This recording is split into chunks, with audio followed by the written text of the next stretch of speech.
more than just arresting somebody falsely on a crime. False arrest goes into... So once you're booked, you're considered guaranteed getting criminal charges.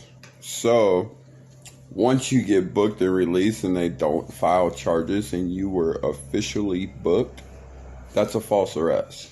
So everybody that's been booked and they've dropped the charges or gave you that pending slip that they'll later on press charges or do whatever, if they don't go back and get every single last person, or if they allow everybody to walk away, everybody needs to get on a state, like habeas corpus, a state civil suit where it's like a collective whole, and sue the state of Oregon for false arrest.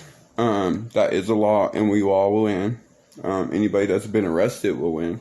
False arrest means once you've been in prison, and the terming in technology, if you really want to know, it's called the Black Law Dictionary. Do not get in Webster. Stay away from Webster. Webster has nothing to do with law.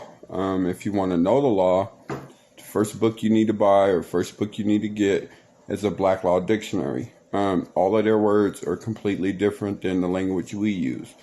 Like a deadly weapon. A deadly weapon to us is not what a deadly weapon is in the law of courts.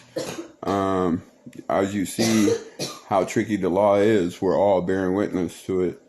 So you could win with the same law. Just like residence and all of that. Residence is really tricky in a court of law.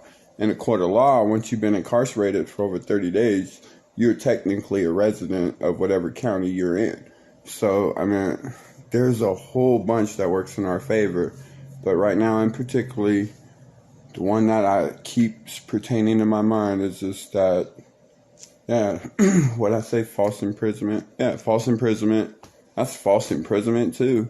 But it was another one. Golly, that's another one, false imprisonment. They had no intent on really keeping you in jail. That's false arrest. That's all of those laws. Start looking them up. They all fall underneath there. I shouldn't have smoked weed before I did this. But, like, legitly, man, like, this has been my life, fighting these laws, but they don't, for the black man, like, it doesn't matter how much we know the law. Like, every law we come up with, fuck, they slap us with a new one. Oh, shit. I hope it's still going. Anyways, we'll find out, won't we? But yeah. But every time we come up with a law, they got a new one to try to combat it, as you watching me do down here in Medford, Oregon. That's how they beat black people up with laws. But that's the I hate when my mind does that. That means I've been